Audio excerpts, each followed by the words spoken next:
Menteri Pariwisata dan Ekonomi Kreatif Sandiaga Salahuddin Uno terus menyusun rencana untuk memulihkan pariwisata nasional. Satu di antara upaya yang dimatangkan adalah pemberlakuan travel bubble. Travel bubble merupakan kesepakatan antara sejumlah negara untuk membuka perjalanan lintas negara pada masa pandemi. Saat ini, Singapura menjadi negara yang diupayakan untuk membuka lintas perjalanan dengan Indonesia, khususnya Bali. Bali merupakan destinasi wisata, baik untuk wisatawan domestik maupun wisatawan mancanegara. Selama pandemi, Bali merasakan dampak yang luar biasa, khususnya dari sektor perekonomian. Pada kuartal ketiga tahun 2020, perekonomian Bali mencatatkan minus 12%. Sandiaga optimistis, pariwisata di Bali bisa bangkit kembali jika didukung infrastruktur yang tepat. Menurutnya, Bali memiliki modal SDM yang unggul untuk memajukan sektor pariwisata dan ekonomi kreatif. Namun, rencana penerapan travel bubble perlu dimatangkan dan melibatkan kementerian lainnya, yaitu Kementerian Perhubungan, Kementerian Kesehatan, dan Kementerian Luar Negeri. Aspek kesehatan masih menjadi prioritas dalam segala pembuatan kebijakan pada masa pandemi. Tim Liputan Berita 1. Ya, kembali di Lansok pemirsa dan kita sudah ada di segmen dialog. Menteri Pariwisata dan Ekonomi Kreatif Sandiaga Salahuddin Uno terus menyusun rencana untuk memulihkan pariwisata nasional khususnya pariwisata di Pulau Dewata Bali. Satu di antara upaya yang dimatangkan adalah pemberlakuan travel bubble. Diharapkan dengan terobosan ini dapat memulihkan ekonomi pariwisata Bali yang mencatatkan minus 12% pada kuartal ketiga di tahun 2020. Nah, untuk membahas hal itu bersama kita saat ini telah bergabung Deputi Bidang Pengembangan Destinasi dan Infrastruktur Kementerian Pariwisata Ekonomi Kreatif, Bapak Harisanto Sasungkari, dan juga pengamat pariwisata Sapta Nirwandar. Selamat siang Bapak-Bapak, apa kabar? Selamat siang. Baik, Mbak Cekri. Sehat. Orang-orang yang kita kenal ini sering berwisata, traveling, tapi sekarang kita cooling down, calm down dulu di dalam negeri begitu ya Pak ya. Saya ke Pak Hari terlebih dahulu. Pak Hari, ini kalau mungkin istilah travel bubble bagi masyarakat dari kalangan pariwisata begitu, mungkin sudah cukup mengenal istilah ini karena di Baltik dan beberapa negara Eropa di Juni 2020 sudah sempat menerapkan travel bubble. Tapi untuk Indonesia sendiri, apa yang perlu diketahui khususnya bagi mungkin pelaku pariwisata atau travel agent pun masih belum akrab begitu dengan istilah travel bubble ini, Pak? Terima kasih. Sebenarnya awal mula travel bubble itu adalah kesepakatan dua negara untuk saling tukar-menukar turis. Ya. Namun dalam perjalanan bisa diartikan lebih spesifik. Bisa saja travel bubble itu adalah point to point antara satu provinsi dengan provinsi lain di beda negara atau satu kota ke kota yang lain. Itulah yang sekarang sedang digarap, di-exercise agar itu bisa terjadi sehingga kalau kita nanti menerapkan travel bubble di tempat-tempat destinasi tertentu di Indonesia yang memang sudah layak dan sedikit sekali atau sama sekali sudah hilang COVID-nya. Jadi travel bubble bisa country to country sama point to point. Oke. Itu kira-kira.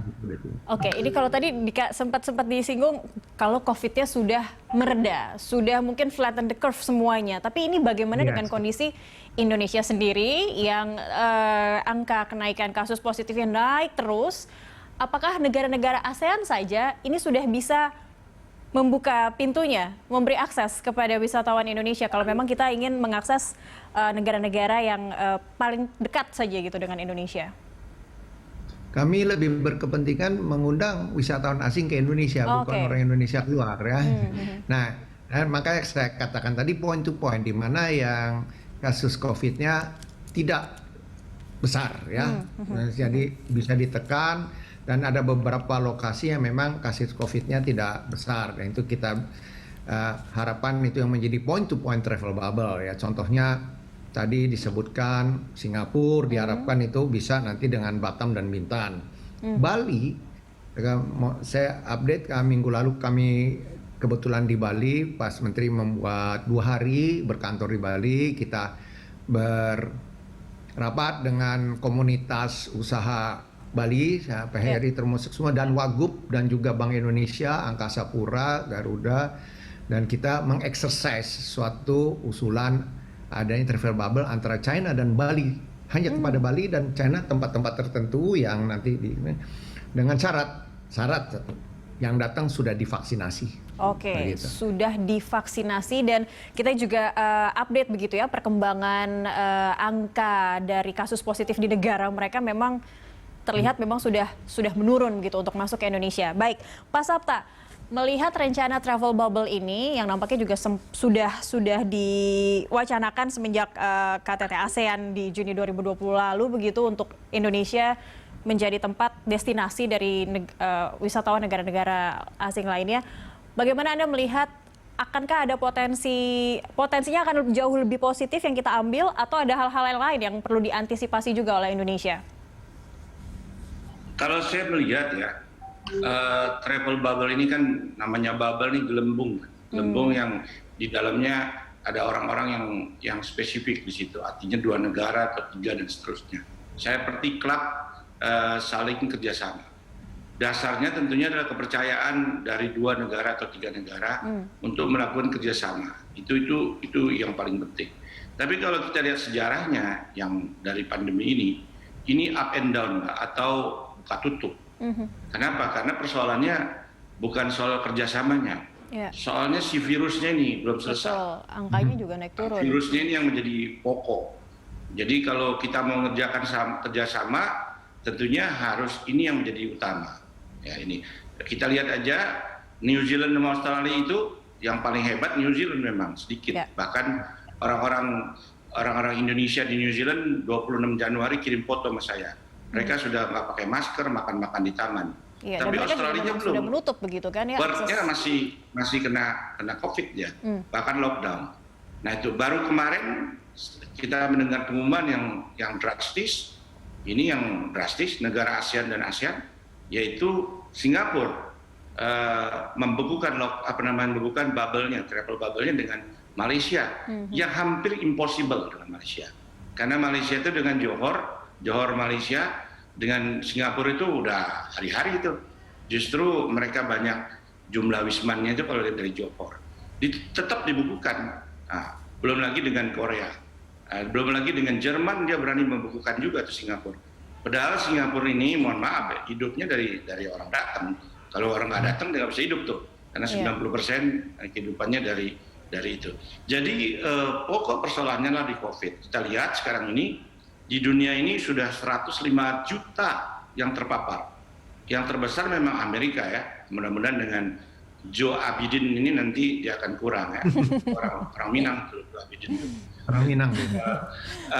Dan juga Asia Tenggara kita tuh termasuk kelas 1, kelas 2 itu yang terpapar virus. Jadi kemungkinan travel bubble kita juga harus hati-hati dan orang juga pasti hati-hati sama kita. Tetapi sebagai upaya boleh, tadi yang saya setuju dengan Pak Hari, kalau masih ada mungkin yang disebut destination to destination, point to point. Nah ini Singapura berani nggak umpamanya yang paling dekat dia dengan Batam Bintan, itu Lagoy. Mengapa Lagoy juga Nongsa, ada juga Pulau Nikoi, itu adalah penduduknya dikit, jadi kita bisa deteksi. Tapi juga dari Singapura. Nah ini tentunya ada kesepakatan standarnya Mbak. Jadi kalau jangan dia nerima vaksin dari kita, tapi kita tidak terima vaksin kita yang disuntik di sini. Nah makanya international health travel ini sekarang menjadi krusial di dunia. Mengapa? Ya percuma kalau tadi Mbak Cakri mau ke Korea, saya juga ada kepentingan ke Korea harus 14 hari. Dan with our own spend, Mbak. Jadi tinggal di Korea, you harus karantina 14 hari dan bayar 2 juta sehari. 28 juta itu. Betul. Artinya Pak Sapta, ini tadi kalau Anda katakan kerjasama dan kesepakatannya ini betul-betul dimatangkan terlebih dahulu karena ya pemerintah Singapura justru saat ada wisatawannya ke Indonesia, mereka tidak mau wisatawannya kembali pulang ke Singapura membawa virus, begitu pula sebaliknya begitu. Kita kedatangan virus begitu. Kalau dari kita akan lanjutkan di segmen berikutnya, kita akan membahas lebih lanjut negara-negara mana lagi begitu mungkin yang bisa membuka pintunya untuk masuk ke Indonesia, tapi kita harus mempersiapkan hal-hal yang lebih banyak lagi nampaknya untuk menerima wisatawan asing ini. Kita akan lanjutkan di segmen berikutnya, pemirsa tetaplah bersama kami. Lunch Talk segera kembali usai jeda.